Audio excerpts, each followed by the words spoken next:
তিনি যে তদন্ত করেছেন সেই তদন্তে আমরা একদমই খুশি নয়। তার মানে এটা নয় যে আমরা সিবিআইকে পুরো ব্লেম করছি, কিন্তু এই যে নতুন তদন্তকারী দল এসছে সেখানে কিন্তু কোর্ট থেকে মেনশন করে দিয়েছে যে ওই রাতে খাওয়া দাওয়া থেকে শুরু করে পরের দিন তার বডি শ্মশানে দাহ হওয়া পর্যন্ত পুরো যে টাইমটা সেটা কিন্তু তদন্তকারীদের তদন্ত করে দেখতে হবে। সোমনাথ শ্যাম, নির্মল ঘোষ এবং সন্দীপ মুখার্জি, এবং শ্মশান ঘাটের সমস্ত জায়গায় সন্দীপ মুখার্জি সাইন, যেখানে মা বাবা চাইছে সেকেন্ড পোস্টমর্টেম করাতে, সেখানে এরা কে, এরা কেন শ্মশানে দাহ করলো?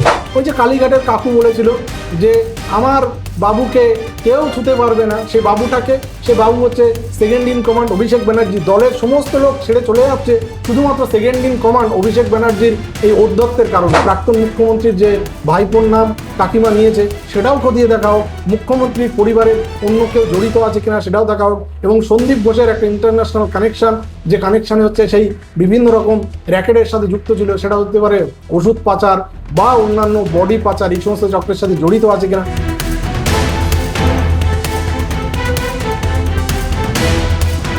তাপসদা, আপনাকে মাধ্যমে স্বাগত। দাদা, যে পানিহাটির প্রাক্তন তৃণমূল বিধায়ক নির্মল ঘোষ, যাকে নিয়ে বারবার অভয়ের মা বাবা অভিযোগ করে আসছিলেন, যেভাবে তার মেয়ের বডি পুরানো হয়েছিল সেই সময় নিয়ে বারবার অভিযোগ করা হয়েছিল, কিন্তু কোনো রকম এনার বিরুদ্ধে কোনো ব্যবস্থা নেওয়া হয়নি। কিন্তু এখন আমরা দেখছি অবশেষে তিনি সিবিআই দপ্তরে গেলেন আজকে, এবং সেখানে তিনি সিবিআই জিজ্ঞাসাবাদের মুখোমুখি হচ্ছেন। কি বলবেন? দেখুন, প্রথমত যে প্রথম টিমটা ইনভেস্টিগেট করেছে, যেখানে ইনভেস্টিগেটিং অফিসার ছিলেন হচ্ছে সীমা পাহুজা ম্যাডাম, তিনি যে তদন্ত করেছেন সেই তদন্তে আমরা একদমই খুশি নয়। তার মানে এটা নয় যে আমরা সিবিআইকে পুরো ব্লেম করছি, কিন্তু এই যে নতুন তদন্তকারী দল এসছে সেখানে কিন্তু কোর্ট থেকে মেনশন করে দিয়েছে যে ওই রাতে খাওয়া দাওয়া থেকে শুরু করে পরের দিন তার বডি শ্মশানে দাহ হওয়া পর্যন্ত পুরো যে টাইমটা সেটা কিন্তু তদন্তকারীদের তদন্ত করে দেখতে হবে। এবং এসআইটি যেটা গঠন হয়েছে জয়েন্ট ডিরেক্টরের নেতৃত্বে, সম্ভবত অনুরাগ কুমার মহাশয়, তিনি তার আন্ডারে এটা চলছে। তো উনি কিন্তু তদন্ত যেটা করছে সেটা আরজি করে একবার এসছেন, মা বাবার সাথে কথা বলেছেন, এবং গতকাল তিনি পানিহাটি শ্মশানে পৌঁছে গেছিলেন এবং নির্মল ঘোষকে অবশ্যই ডেকে পাঠানো হলো। আমরা কিন্তু গত 2 বছর ধরে যে লড়াই চালিয়েছি, সেখানে আমি নিজে পার্সোনালি, আবার মা বাবা যেমন বলেছেন, আমিও পার্সোনালি একাধিকবার সীমা পাহুজা ম্যাডামকে বলেছি। কিন্তু এবং লাস্টেও দেখবেন যে শিয়ালদা কোর্টে একটা পুট আপ পিটিশন দেওয়া হয়েছিল 3 জনের নামে, সেটা হচ্ছে সোমনাথ শ্যাম, নির্মল ঘোষ এবং সন্দীপ মুখার্জি, এবং শ্মশান ঘাটের সমস্ত জায়গায় সন্দীপ মুখার্জি সাইন, যেখানে মা বাবা চাইছে সেকেন্ড পোস্টমর্টেম করাতে, সেখানে এরা কে, এরা কেন শ্মশানে দাহ করলো, কার অর্ডারে করলো। এবং এই অর্ডারটা সম্পূর্ণভাবে আমি মনে করি যে একদম ওই কালীঘাট ক্যামাক স্ট্রিট ছাড়া অন্য কারো অর্ডারে হয়নি। কারণ এদের কি দায় পড়েছে যে তারা একটা বডিকে আরজিকর থেকে একটা ডাক্তার তাকে নিয়ে গেল গ্রিন করিডোর করে পুলিশের সাহায্যে, সেখানে গোটা পুলিশ তার বাড়ি ঘিরে ফেললো, বাইরের লোককে সেখানে ঢুকতে দিল না, জোর করে পুরো বডিটাকে নিয়ে যাওয়া হলো শ্মশানে এবং সেখানে দাহ করে দিল। এবং তা হচ্ছে ওখানে 2টো না 3টে বডি ছিল, তাদেরকে ক্রস করে গিয়ে করলো। এর ইন্টেনশনটা কি? যে বডিটা পুড়িয়ে দাও, তথ্য প্রমাণ লোপাট করো, এই ছিল ইন্টেনশন। এবং এই ইন্টেনশনের জন্য এই 3 জন সম্পূর্ণভাবে দায়ী, এবং এই 3 জনকে কাস্টোডিয়াল ইন্টারোগেশনের জন্যই কিন্তু আমরা পুট আপ পিটিশন দিয়েছিলাম। কিন্তু সিবিআই সব থেকে সিবিআই যে আগের দল ছিল সব থেকে হাস্যকর, তারা বলছে এদের এগেনস্ট আমরা কিছু পাইনি, কোর্টে তারা জানাচ্ছে লাস্ট টাইমও, এবং আমাদের বলছে যে আমরা কিছু পাইনি। আচ্ছা, এটা কি ল তো ভায়োলেট হয়েছে?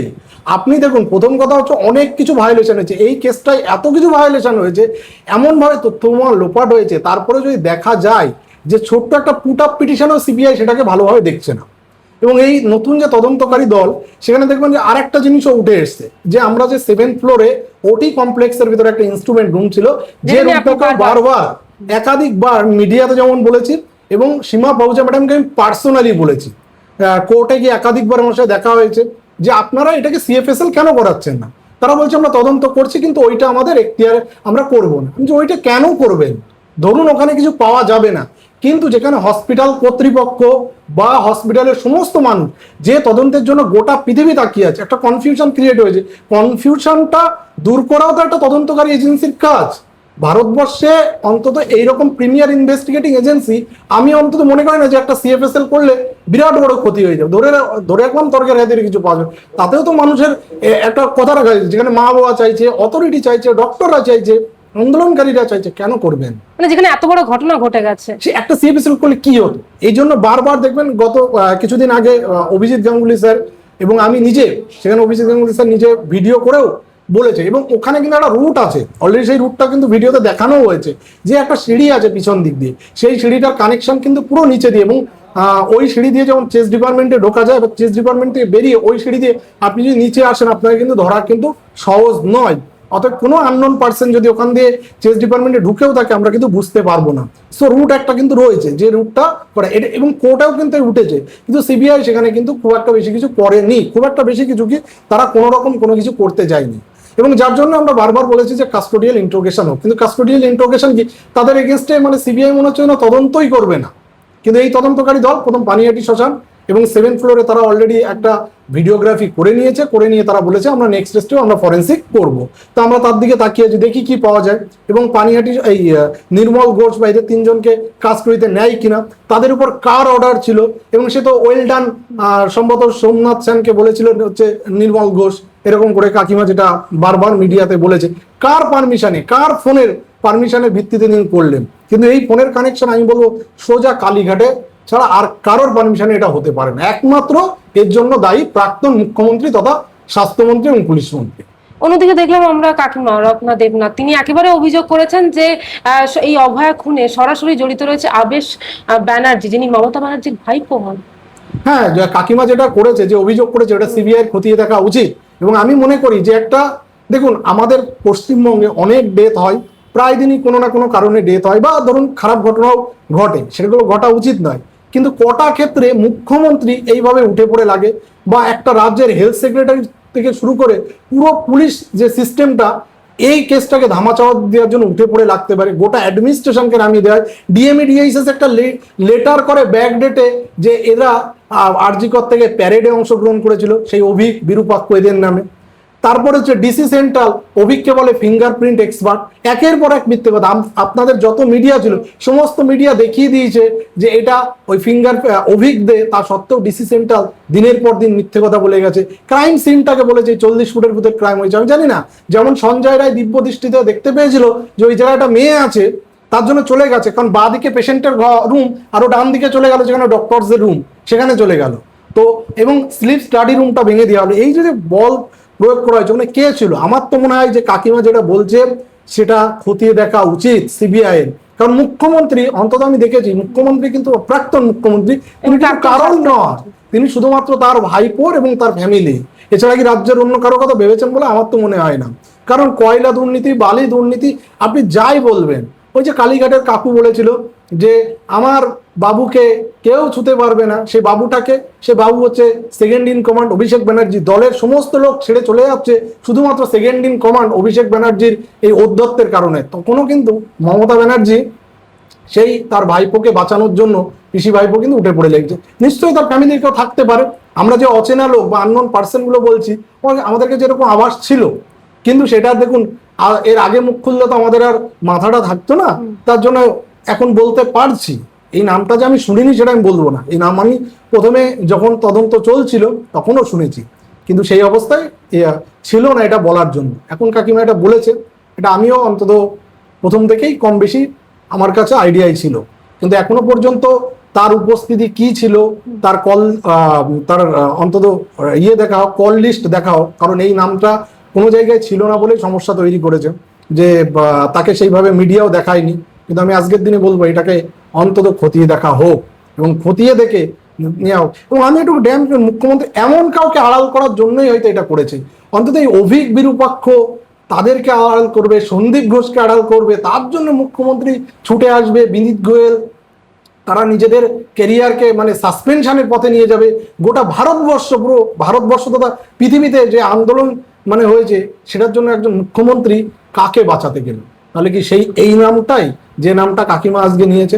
আমি বলবো সিবিআই এবার খতিয়ে দেখার সময় হয়েছে, এবং খতিয়ে দেখতে হবে। আজকের দিনে এই নামটা অনেক আগে থেকেই উঠেছিল, কিন্তু এই নামটা আমরা বলতে পারিনি। তার একটাই কারণটা হচ্ছে যে বললে এতদিন আমরা হয়তো এই জায়গায় বসে আমি এখন যে কথা বলছি সেটা বলতে পারতাম না, কিন্তু আমাদের ভেতরে বিভিন্ন ধরনের আলোচনা হয়েছে, সেই আলোচনায় কিন্তু উঠে এসেছিল নামটা। এই যে নতুন টিম যারা সিবিআই, তারা একেবারে বিভিন্ন জায়গায় যাচ্ছে এবং পরপর যেসব জায়গায় ঘটনা ঘটেছে পুরোটা তারা দেখছেন। আপনি আশাবাদী যে এবার সমস্ত কিছু পরিষ্কারভাবে সবার কাছে আসবে?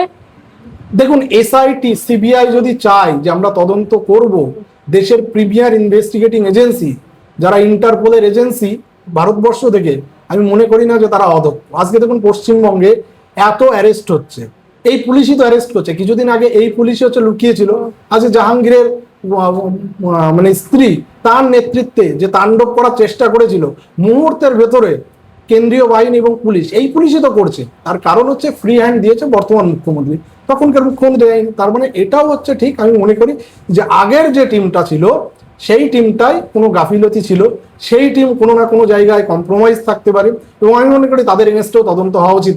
তারা কেন তদন্তটা ঠিকঠাক করে করলো না? কলকাতা পুলিশ যে জায়গায় থেমেছিল তারা সেই জায়গায় কিন্তু থেমে গেছে, তারা তার বাইরে কিচ্ছু করেন। কিন্তু এসআইটি যেটা ইনভেস্টিগেশন শুরু করেছে, আমরা অপেক্ষায় থাকবো যে এসআইটি এই তিনজনকে কাস্টোডিয়াল ইন্টারোগেশন করে কিনা, এবং কাস্টোডিয়াল ইন্টারোগেশনের পরে কার নাম বেরিয়ে আসে, সেই কালীঘাটের কি কানেকশন আছে, ক্যামক স্ট্রিটের কি কানেকশন আছে সেটা দেখা হোক, এবং মুখ্যমন্ত্রী, প্রাক্তন মুখ্যমন্ত্রীর যে ভাইপোর নাম কাকিমা নিয়েছে সেটাও খতিয়ে দেখা হোক, মুখ্যমন্ত্রীর পরিবারের অন্য কেউ জড়িত আছে কিনা সেটাও দেখা হোক, এবং সন্দীপ ঘোষের একটা ইন্টারন্যাশনাল কানেকশন, যে কানেকশনে হচ্ছে সেই বিভিন্ন রকম র্যাকেটের সাথে যুক্ত ছিল, সেটা হতে পারে ওষুধ পাচার বা অন্যান্য বডি পাচার, এই সমস্ত চক্রের সাথে জড়িত আছে কিনা, এবং সেটার কোনো অংশের কোনো ফান্ডিং এই কালীঘাটে পৌঁছাতো কিনা বা বিদেশের কোনো অ্যাকাউন্টে পৌঁছাতো কিনা। কারণ একাধিকবার নাম উঠে এসছে বিভিন্ন অ্যাকাউন্টের, যে সেই বাংলাদেশ তথা অন্যান্য ইন্টারন্যাশনাল একটা কানেকশন পাওয়া গেছে কিছু সিমের, যেগুলো আমরা জানতে পেরেছি।